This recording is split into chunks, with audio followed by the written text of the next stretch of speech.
ನಮಸ್ಕಾರ ಸ್ನೇಹಿತರೆ, ಉತ್ತರ ಕರ್ನಾಟಕ ವೈಭವ ಯೂಟ್ಯೂಬ್ ಚಾನಲ್ಗೆ ನಿಮಗೆಲ್ಲ ಸ್ವಾಗತ ಸುಸ್ವಾಗತ.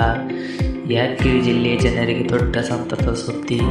100 ಕೋಟಿ ವೆಚ್ಚದಲ್ಲಿ ಆಧುನಿಕ ಮಲ್ಟಿ ಸ್ಪೆಷಾಲಿಟಿ ಆಸ್ಪತ್ರೆ ನಿರ್ಮಾಣಕ್ಕಾಗಿ ಸರ್ಕಾರ ಅನುಮೋದನೆ ನೀಡಿದೆ. ಈ ಆಸ್ಪತ್ರೆಯಲ್ಲಿ ಯಾವ ಸೌಲಭ್ಯಗಳು ಸಿಗಲಿವೆ, ಇದರಿಂದ ಜಿಲ್ಲೆಗೆ ಜನರಿಗೆ ಏನು ಪ್ರಯೋಜನ, ಸಂಪೂರ್ಣ ಮಾಹಿತಿ ಈ ವಿಡಿಯೋದಲ್ಲಿ ತಿಳಿದುಕೊಳ್ಳೋಣ. ನೋಡೋಣ ಬನ್ನಿ. ಕನ್ನಡ ಮಾತಾಡ್, ಕನ್ನಡ ಪದವಾಡ್, ಕನ್ನಡ ಉಸಿರಾಡ್ ನಂಜಿ. ಕನ್ನಡ ಸತ್ಯ, ಕನ್ನಡ ನಿತ್ಯ, ಕೇಳೇ ನನ್ನ ನಂಜಿ. ನಾನು ಕನ್ನಡಿಗ, ಕನ್ನಡದ ಕಾವಲಿಗ. ಈ ಆಸ್ಪತ್ರೆ ಸುಮಾರು 100 ಕೋಟಿ ವೆಚ್ಚದಲ್ಲಿ ನಿರ್ಮಾಣವಾಗಲಿದೆ. ಯಾದಗಿರಿ ಜಿಲ್ಲೆ ಜನರಿಗೆ ಉತ್ತಮ ಆರೋಗ್ಯ ಸೇವೆ ನೀಡುವುದು ಇದರ ಉದ್ದೇಶ. ಮಲ್ಟಿ ಸ್ಪೆಷಾಲಿಟಿ ಚಿಕಿತ್ಸೆ, ವಿವಿಧ ಪರೀಕ್ಷೆಗಳು ಮತ್ತು ಆಧುನಿಕ ವೈದ್ಯಕೀಯ ಸೌಲಭ್ಯಗಳು ಲಭ್ಯವಾಗುವ ನಿರೀಕ್ಷೆಯಲ್ಲಿದೆ.